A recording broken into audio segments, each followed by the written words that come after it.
So tell us a little bit about how you got here. So you are a life coach now.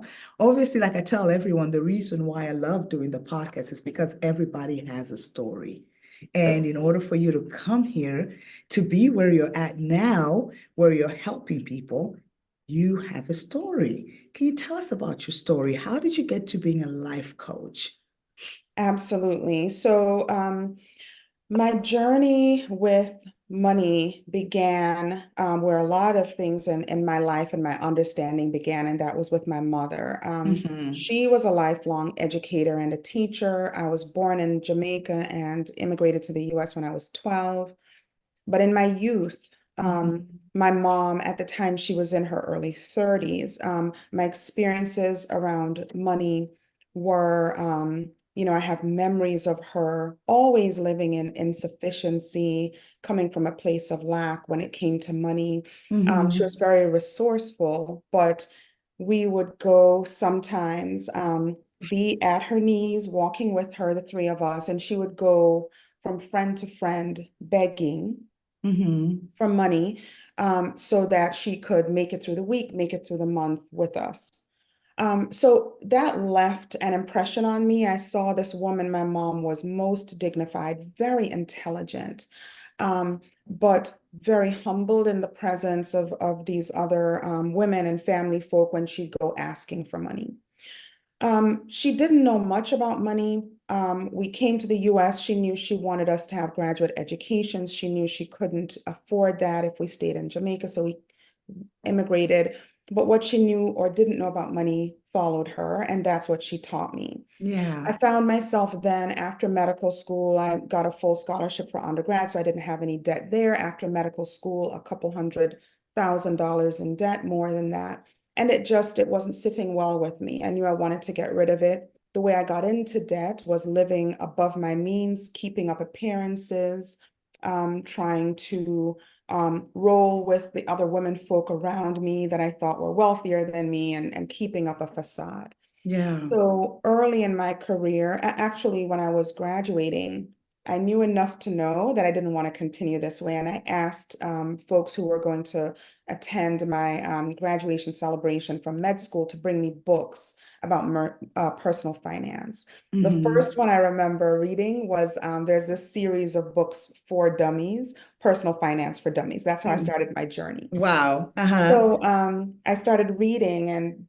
I committed to myself that year after year I'd get better with my finances. Hmm. And I did. And there were multiple turning points along my journey, but I definitely went from that place of not knowing, Hmm. making a lot of mistakes to a place where not too long ago in 2017, I still had $100,000 left in debt to pay. And I Hmm. had a fantastic plan. I had just refinanced it. The rate was lower. I was going to pay it off over several years. I Hmm. happened into a plan, and with that, I was able to pay that debt off in 7 months.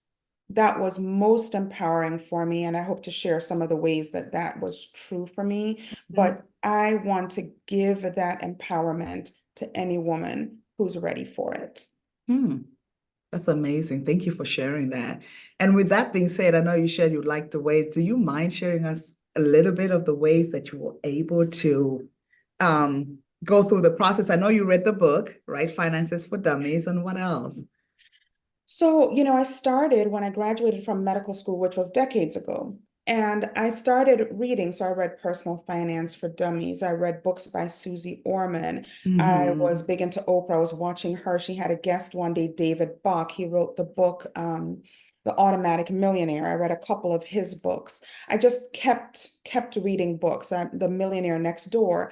And every time I read a book, I would take what I learned and apply it to my financial life. Hmm. And then Hmm. I happened into Dave Ramsey. He has a specific process. I applied that process to my life. And at that point, I still had a lot of debt left. So I was Hmm. able to pay that off.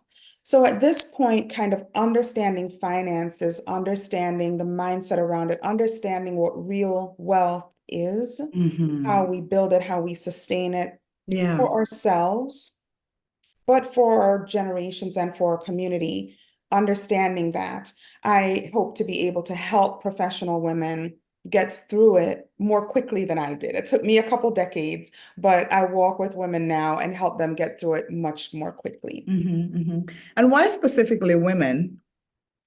So, it's interesting. I have been coaching women in my space before I decided to before I started a business. That's how I was, So it's like we all have a circle yeah. of influence, and what Yeah. is that circle? What does it look like? It just happened for me. I'm a physician. I still work as a physician, Okay. chief of hospital medicine in the hospital where I currently work. Oh, But the nice. women that I create bonds with and that I happened to get into money conversations with Mhm. were the head of social work, the head of care management, nurses. I would go to conferences and get into conversations with physician colleagues.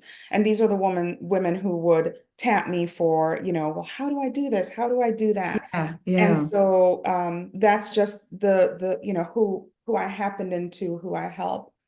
I'll also say though that I am very much aware, women can be bosses in the workplace. What I mean by that is heads of departments, chiefs, chair in the C-suite, really rocking it at work, knowing what they're doing, experts, others lean on them for advice. They get a paycheck because of that good work and service, take it home. And not everybody knows what to do with that. Yeah.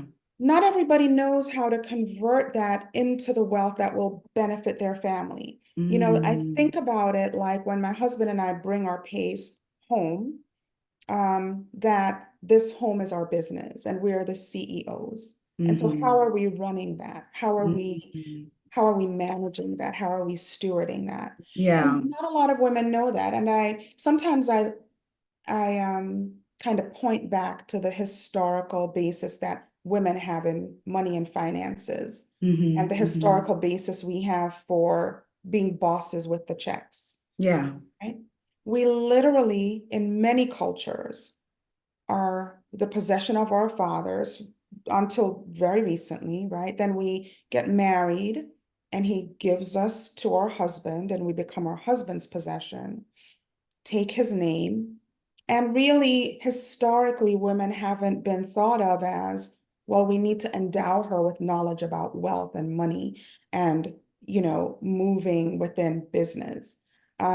It seems more natural for men societally. And although a lot of that has fallen by the wayside, a lot of it is still kind of strong where, men feel very empowered when it comes to money and wealth and things about wealth. And some women still feel like it's not the polite thing to talk about.